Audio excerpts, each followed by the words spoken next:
noches, querido profesor. El día de hoy vamos a hablar sobre las formas de gobierno.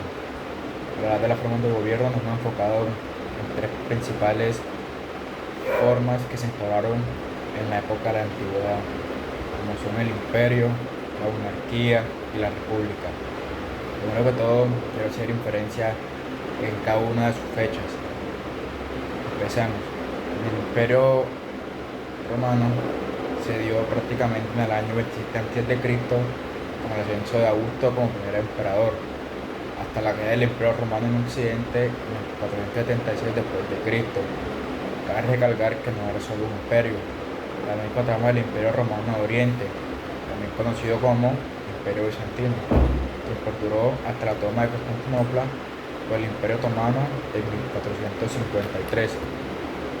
Para poder hablar también ahora de la monarquía, fue una forma de gobierno que se dio entre los años 753 a.C. con la fundación de Roma por Rómulo en el año 559 a.C. Y también tenemos la República, que esta abarcó desde el año 509 a.C. con la expulsión del último rey Tarquino, el Soberbio, hasta el 27 a.C.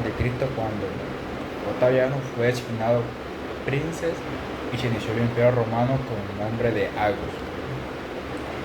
Ya para hablar un poquito más al tema del fondo, vamos a entrar con los juristas de la época. Los principales juristas del imperio podemos encontrar que se incluían obras romanas muy influyentes de figuras como Fabiano, Gallo, Cristiano, Pablo y Moestino, cuyas obras contribuyeron en la base de la regulación del derecho romano, especialmente en la ley de citas del año 426 y el Corpus Iuris Civilis. En cambio, que en la monarquía, casi parecido, similar, podemos encontrar a Ulpiano, Paulo y Moestino, que fueron algunos de los más juristas importantes de la época, clasificando el derecho romano, aunque tuvo un impacto en la época del Principado, que se considera el fin del periodo clásico. No obstante, hablamos de la República. Entre sus más destacados juristas podemos encontrar Sexto Lipo, Peto Pacto y Polito Atilo, considerados sabios del derecho. Su trabajo impulsó la jurisprudencia y sentó las bases para la jurisprudencia, un dato muy importante. Cabe recordar que las fuentes principales que encontramos del imperio nos decía que era un imperio centralizado bajo un emperador. Su economía se basaba en el comercio y la administración de los tributos. Era una sociedad con fuertes divisiones de clase, numerosa población esclava, un poderoso ejército legionario que se expandió en el territorio hasta el Mediterráneo y tuvo un legado cultural y arquitectónico que dejó acueductos, calzadas, grandes edificaciones y una profundidad de influencia en el derecho y en las lenguas occidentales. También sus principales fuentes en la monarquía, que era un jefe de Estado, aquel que era el recaudo de una sola persona, aquel que en ese tiempo, cabe aclarar, en la monarquía, en ese tiempo, para acceder al cargo tenía que ser por herencia o un proceso electivo acotado, que es un gobierno vitálico que, en pocas palabras, es una monarquía absoluta, que se limitaba por una constitución, que era el monarca, símbolo que ejerce a través del parlamento con todos sus poderes. Ya para referirnos a la república, encontramos que era un gobierno de concentración de poderes. Encontramos ya el Senado y las asambleas, un poquito más organizados que sus sucesores. La relevancia social de la división entre los patricios y los plebeyos era un marcado militarista, expansionista, territorial, de conciliación de una sociedad esclavista en el desarrollo del derecho romano con la promulgación de la ley de las tablas. Ahora lo dejo con mi compañero para que le explique las demás partes de estos imperios. Muchas gracias. En la forma de gobierno existen unos principios y unas leyes.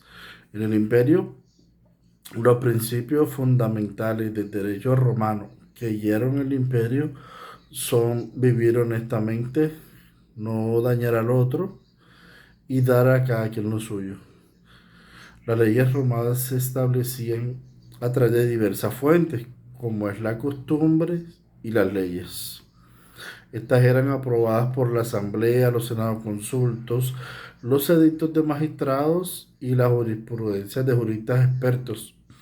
Y de forma crucial, la Constitución imperial.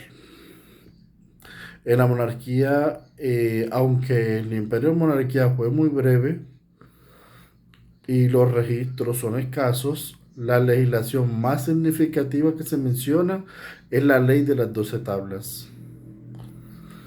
Este fue un texto legal fundamental que contenía las normas para regular la convivencia en Roma. Se considera el pilar del primer derecho privado romano.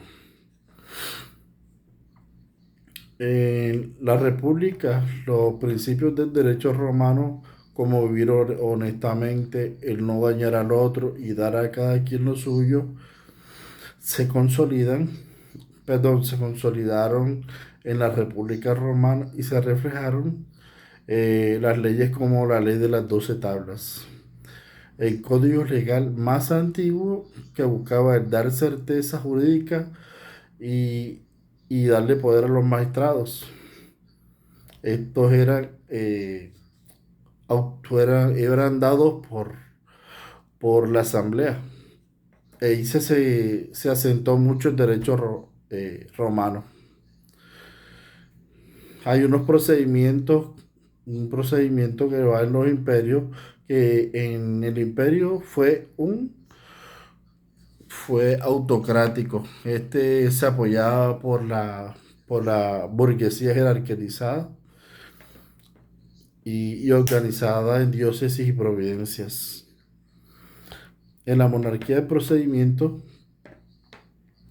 esta incluía la elección del rey de forma electiva, más no hereditaria, por una asamblea popular, que eran los comicios curiados y la aprobación del Senado. Y en la República, los procedimientos de la República Romana hacen referencia a su compleja estructura de gobierno y a los métodos de participación ciudadana para tomar las decisiones. Se basaba en tres instituciones principales, que es la Asamblea, el Senado y la magistratura, que ejercían funciones legislativas, ejecutivas y judiciales.